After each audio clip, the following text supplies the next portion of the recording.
Hey guys, and welcome back to another one. Now last week I did order 4 of these new SEAGATE Barracuda hard drives, and in the past I've been using happily the old model SEAGATE Barracuda. At least in my experience they have proven to be reliable, fast and silent, especially when we are using them in these kind of direct attached storage units like the TerraMaster D2310, which I reviewed a few months ago, and I'll post a link right over here just in case you want to check that out. Now the question is, especially because I was looking for the old model and I couldn't find out only 1 or 2 units, but I needed 4, so I took the plunge and bought the new model. But the question of this particular video is, which one is faster, the old model or the new model? Now if you are curious to know, let's find out.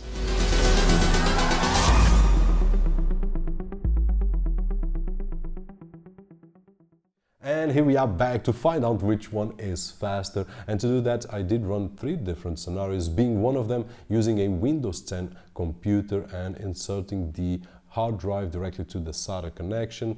As you can see, the old SEAGATE Barracuda, we could get roughly 195 megabytes per second on writes and roughly 200 megabytes per second on reads, which is a great performance in my opinion. When I mentioned that I'm used to have reliability, fast speeds and silent operation on these units, this is the kind of speeds that I mentioned, roughly 200 megabytes per second on reads and on writes, which is great in my opinion for a 3.5 spinning hard drive. Now when I did place in the new SEAGATE Barracuda, as you can see on screen, we got roughly 185 megabytes per second on writes and 185 megabytes per second on reads, which is roughly less 10 megabytes per second on writes and roughly less 15 megabytes per second on reads compared with the old model. So I was a bit surprised to find out, and a bit disappointed to be honest, to find out that the old model is a bit faster than the new model. Now the test did not finish here. I also inserted them inside this TerraMaster D2310 unit, and the first test that I did was using a single disk configuration. And as you guys can see on screen by now, we got on the old SEAGATE Barracuda roughly 195 megabytes per second on writes and roughly 210 megabytes per second on reads, which is interesting, but it's not the first time that this happens.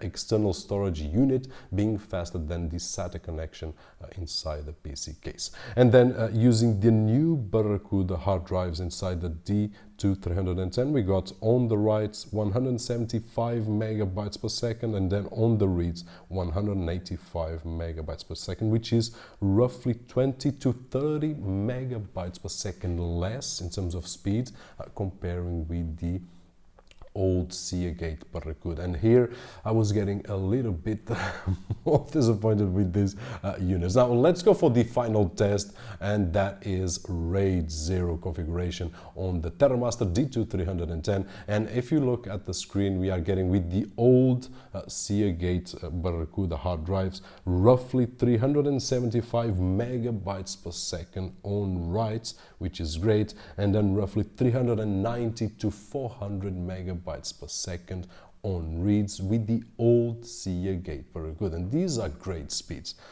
Once again, reminding that these are hard drives and not SSDs. But in this RAID 0 configuration, this is what I'm used to have with the old SEAGATE Barracuda hard drives. Now, when I do place the new ones inside, and I did test out with different configurations using these 4, so I could make sure that it was not any of these faults. So I could get here roughly 350 megabytes per second on writes and roughly 350 megabytes per second on reads. So we are definitely, guys, watching a difference between the old and the new generation. Now I'm sure that the new SEAGATE Barracuda have new technology, they have better power efficiency, for sure. I do believe all that, but in terms of speeds I was expecting to have at least the same that the last generation has, which is the SEAGATE Barracuda on single configuration reaching roughly 200 megabytes per second, and then on a RAID 0 configuration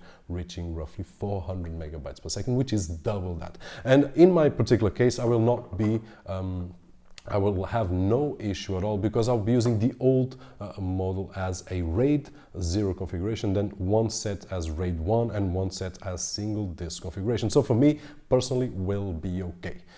And that is it, guys. Hopefully this video will be helpful in some way, especially for those of you that are in the market for a unit. In my particular case, if I could find a few of these last generation I would get, I couldn't. I was only able to get 1 or 2, but I needed 4, and I wanted 4 with the same brand and the same model. So this was my purchase. Once again, hope this video is helpful in some way, and if it is, don't forget that usual thumbs up. My name is Roberto George, and as always, I'll see you on the next one.